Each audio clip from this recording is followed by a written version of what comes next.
Hi, and welcome to this edition of Business Supes, where we interview successful business owners, learn a little bit about them, their business, and of course, their business superpower.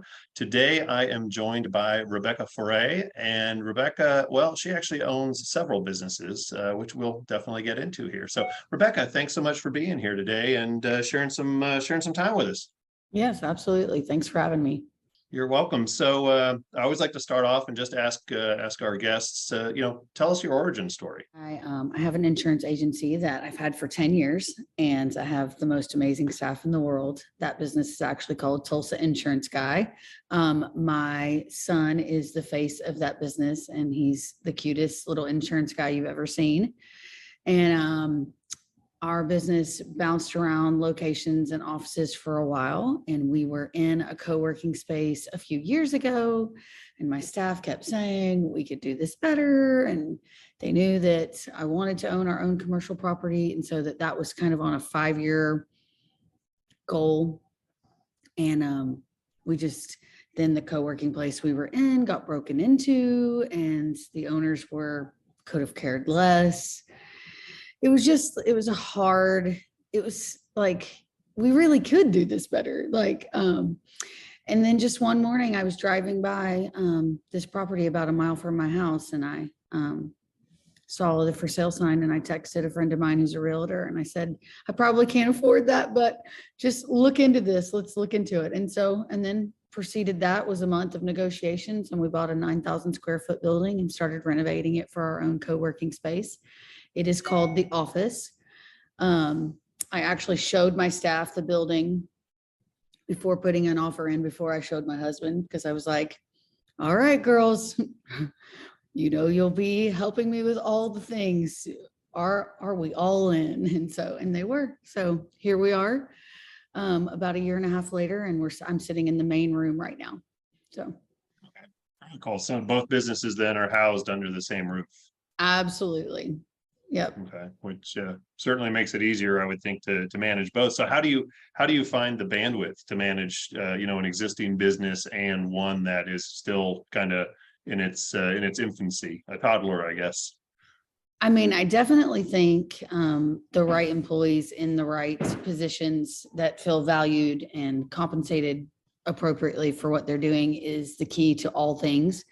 If I wanted to be in that business 24/7, then I could definitely create that, but I don't. It's more of a means to an end, and I love what we do, and I love referring my team things, but for the most part, our manager in that business really takes care of it. I jump in when there's an occasional issue that they need help with, or a sounding board. So I work less than 5 hours in that business a month, so it leaves me, and I may not even work 5 hours a month. That's like if I did a lot of marketing that month. So I do the marketing, and then I pay the bills. And so I can usually do that in one day a month. Sometimes I pop in for an hour here or there. And then they help me with the office, and they're part of the community, and they know the members. And so when people have questions, if I'm not here, they'll text me, so we're a good team, and it just works. And that's awesome. And that's really kind of the goal of owning a business, is to have it get to a point where it can more or less run without you. So first of all, congratulations on getting one of them to that point. One down, one awesome. to go. Yeah. There you go. Yeah. Well, and to that point, when you get there, then you have the opportunity to do what you're doing, and, look for other ways to expand your business, to expand your revenues, your income. So what was it?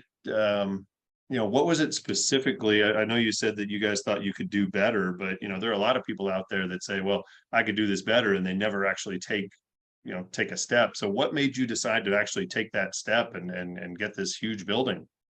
I had been praying for a long time about what our next business would be. And I definitely wanted something that was membership based, community based. I have a heart to help small businesses thrive. And so this kind of creates a space for that. And then I also wanted a business that our members have access. They have the codes, that doesn't necessarily, we can set up the systems to run it, but that I don't have to be here 24/7. So That was a good idea. So, I'm like, so there are a I'm lot. totally against the business being called like my name, my face. I'm totally against that. I know a lot of Right. people are for that and a lot of people do that, but you get so married to the brand that then people don't want to meet someone else or be involved with someone else in your business. So yes, I It's want funny you to. say that. I've seen that happen a couple of times where the owner has scaled the business to a point that they want to start transitioning out, and they're still getting texts, from their original client saying, "Hey, I need this. Hey, I need that," and they're trying to hand those people off to the new employees who are now handling those roles, and it can be a little bit, And it's be a little bit tricky. clunky, I guess. It's Yeah. tricky. It's very tricky. My very first business, I was a wedding photographer and I did that. Well, I was a professional photographer for 15 years and I learned a lot about what it looks like to be the person people want in your business. And did end up transitioning to where I had 4 wedding teams and oh gosh, we were doing over 100 weddings a year. And but it was Wow. eating my lunch, managing all of these artists and having to create a brand new product every single time somebody showed up. So it was wonderful that I had recurring clients and that these weddings were turning into baby clients and family clients and all of that. But I learned a lot in that business and I'm grateful for those lessons. And I'm like, yep, nope. So were you able to sell that business? That's actually a really long story. I feel like that would be a whole other a whole other meeting. I ended up by the time I was getting rid of that business, there were some things happening personally where I needed to step in and take over the insurance agency. And at that point, that business was kind of a mess for a hot minute. And because I had stepped out of it for a while, once again, really long story. So at that point I was doing portraits and newborns and I had a best friend who's an amazing photographer. And so I ended up transitioning those clients that still had live packages to her. She finished them up and then I didn't expect anything. I felt like she was doing me the favor. And then at the end of that year, she gave me a percentage of all of those sales, which was a real blessing. Selling a business where you're the photographer or where you're the main provider is tricky. It can be done, but it's tricky when you're so married to the brand. Right, exactly. And I think a lot of business owners make that mistake of not recognizing that, you really should get paid 3 times when you own a business. You should get paid your salary, you should get an owner's draw, and then you should be able to get paid when you sell the business. That's cool that you've been able now to create 2 businesses that ultimately should provide you the opportunity to do all 3 of those things. So what makes the office different? You mentioned, we could do this better. So what makes the office different than all the other co-working spaces out there? I would have to say our community. I really vet our members. We actually occasionally tell people, hey, we don't necessarily think this is the best fit. Medical doesn't really work here. Things that are extremely private because we are so community based. And there is an element of privacy for our people who have private offices, but it's not soundproof. And at the same time, we don't want it that way because that then is very sterile and can even lend itself to very medical and very professional. And we are very casual. We do life together. You'll constantly see people talking about their businesses. We have a referral group that meets once a week, which supplies like an additional element for support. And then my door is always open to our members too when they're struggling with details of their business and want to talk through it. I feel like if you could do it wrong, I have in the past. And at the same time, it's like you learn so much from your mistakes if you'll allow yourself to learn from them. But no, our community is great. I protect it. I've had one member who was just odd and rude and not friendly, and it was uncomfortable for people. And so we just very, very kindly just said, hey, we don't think this is working. And we gave her her notice because it's very important to me that one doesn't ruin it for the 99 or whatnot. So, Yeah. It's another great takeaway too, right? Is so often we start a business and it's like we think we have to work with everybody and we gotta please everybody, and not everybody is our right customer, and being able to say no, this isn't a good fit, but I'm sure there's a good one out there. I think Chick-fil-A talks about it. When they fire somebody, they don't fire somebody, they promote them to potential customer. So yeah, so I love hearing that you're trying to keep a That's certain hilarious. a culture going on there. So I noticed behind you, it looks like you got some exposed wood there. So is that a look you're going for? Are you guys renovating? Nope, that's finished. So we liked the extra height and we went back and forth as to painting it white like most places do. And I really like the natural wood and the additional height. And the building is about 40% renovated, but this area that we're in is completely done. Very cool. And in full disclosure, I've been there and I've seen the building, and it really is really impressive and got some really cool features. Let's jump to the meat of the interview, the question that started this whole thing. Rebecca, what would you say is your business superpower? I feel like my superpower is belonging. And I know that probably sounds weird. But the people in my life and the people here at the office and the people that are part of our community belong. And there's not a lot of places in the world where that's part of the culture. And I don't know, do you know the opposite of belonging? Do you know this? Okay, it's fitting in.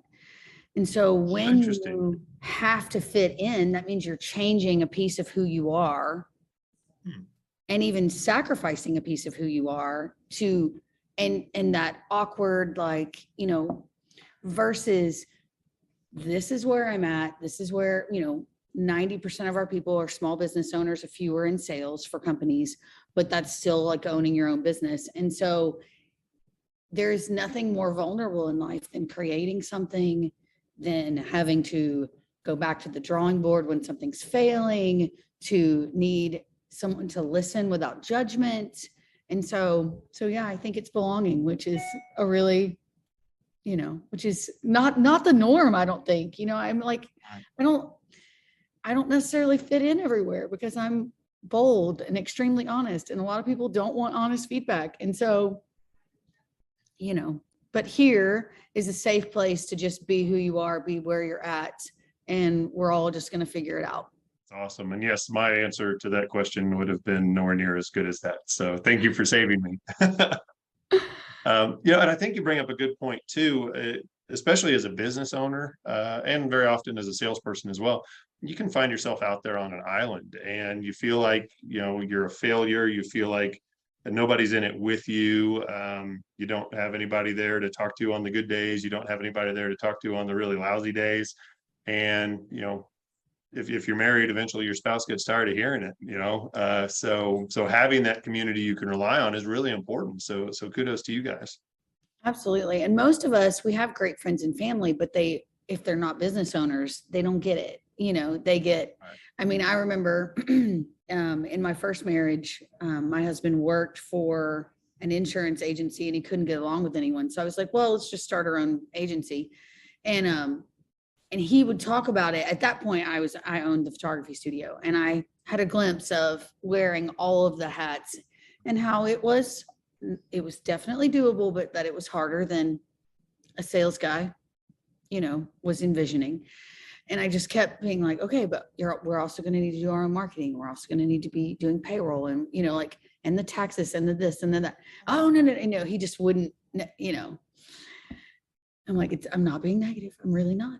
We're pragmatic. We're being pragmatic. We've got to lay all this stuff out to be successful. And over time it was like, oh, you're right. Oh, you were right. Oh, I'm like, I didn't need to be right. So I think sometimes, the best thing in our life is not that somebody just says, you can do it, which you can, but you can do it. But the best thing in life is that you never stop learning.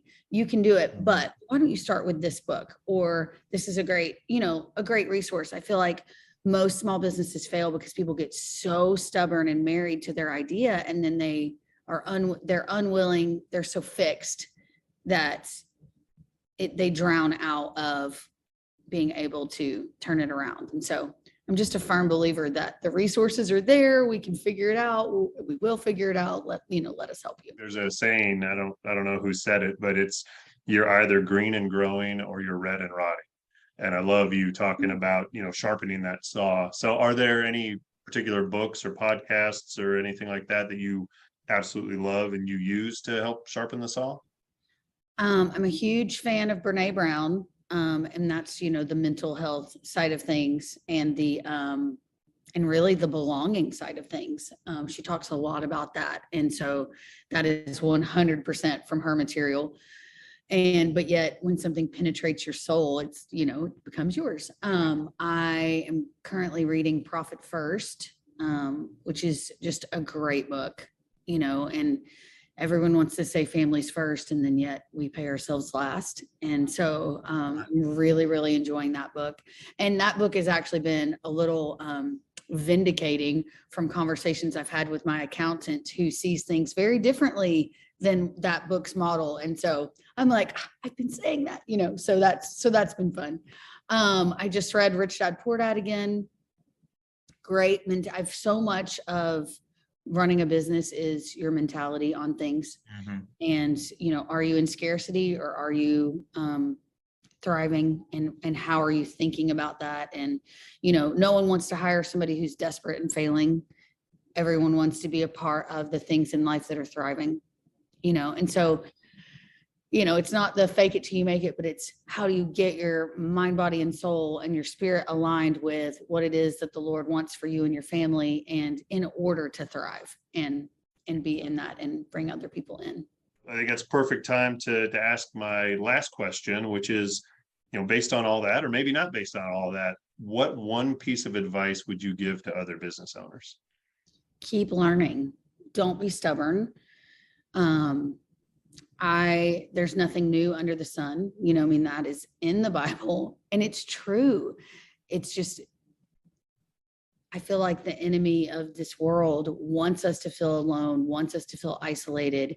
And in that, there's shame around your business not thriving or things not working out like you thought they were going to. And it's just like, shake off all of that and seek out the resources, even like waking up every day and being like, I am open to what I'm supposed to learn today. And so I feel like if you never stop learning, that green and growing fits in perfectly with that. It's very true. And even being willing to prune off the edges of that plant, because every piece of your idea may not be the next stage in things. And so it's been a fun adventure. We love being small business owners. We even have a third business. My new husband, the amazing man who did all of these renovations, is an electrical contractor. So we stay busy and we have a lot of freedom, and we're looking forward to even more freedom in the future. So awesome. That's fantastic advice. And yeah, that's really what it's all about, isn't it? Is having the money, making money for somebody else, or making money for yourself instead of for somebody else, and then actually having that free time to be able to enjoy it and do good with it. So fantastic. Well, Rebecca, thanks so much for being here today and sharing your business superpower with us. We certainly do appreciate it. Thanks for having me.